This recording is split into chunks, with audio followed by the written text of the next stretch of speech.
बातमी पावसासंदर्भातली। अमरावतीमधल्या नांदगाव खंडेश्वर तालुक्यात मुसळधार पाऊस होतोय। नांदगाव खंडेश्वर तालुक्यामधील घरांमध्ये पावसाचं पाणी शिरलंय।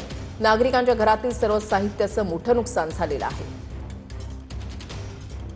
अमरावतीमधली दृश्य आपण या ठिकाणी पाहताय। नांदगाव खंडेश्वर तालुक्यामध्ये जो मुसळधार पाऊस झालाय त्याच्यामुळे घरांमध्ये पावसाचं पाणी शिरलेलं आहे।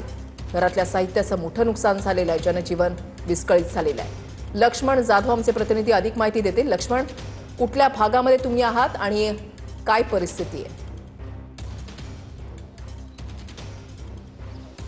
वृषाली, निश्चितच अमरावती जिल्ह्याला अतिवृष्टीचा एक मोठा फटका बसला आहे। मी सध्या अमरावती जिल्ह्यातील नांदगाव खंडेश्वर या तालुक्यामध्ये आहे आणि या तालुक्यातील धामक गावामध्ये मी सध्या आहे। मात्र ह्या धामक गावातली अनेक घरं आहेत ती पूर्णपणे पाण्याखाली आहेत। आपण बघू शकताय की अक्षरशः पूर्णपणे या गावामध्ये पाण्याने रात्री वेढा घातलेला होता आणि आता सध्याच्या स्थितीमध्ये सुद्धा या घरांमध्ये पाणी आहे। रात्री तर पूर्णपणे ही घरं पाण्याखाली गेली। मी सध्या ज्या स्थितीमध्ये उभा आहे, मी सध्या आता गुडघ्यावर पाण्यामध्ये उभा आहे। मात्र सध्या घरामध्ये सुद्धा पाणी शिरलेलं आहे। अतोनात नुकसान या गावातल्या नागरिकांचं झालेलं आहे। अनेक मोठं जे साहित्य आहे, जीवनावश्यक साहित्य या पाण्यामध्ये वाहून गेलेलं आहे। मोठं नुकसान झाल्याचं चित्र या ठिकाणी बघाय। आपण जे सध्या घर बघताय ते घर पूर्णपणे रात्री पाण्याखाली होतं आणि आता सुद्धा जवळपास एक कमरे इतकं पाणी जे आहे ते सध्या घरामध्ये असलेलं चित्र जे आहे ते सध्या आपल्याला पाहायला मिळते। रात्री पूर्णपणे ही घरं जी आहे ती पाण्याखाली गेली होते, त्यामुळे घरातलं जे काही साहित्य आहे त्याचं मोठं नुकसान झालेलं आहे। इलेक्ट्रिक साहित्य असेल त्याचं मोठं नुकसान झालेलं आहे। आता सध्या आपण बघू शकतो की सध्या पाणी आहे ते सध्या घरामध्ये अक्षरशः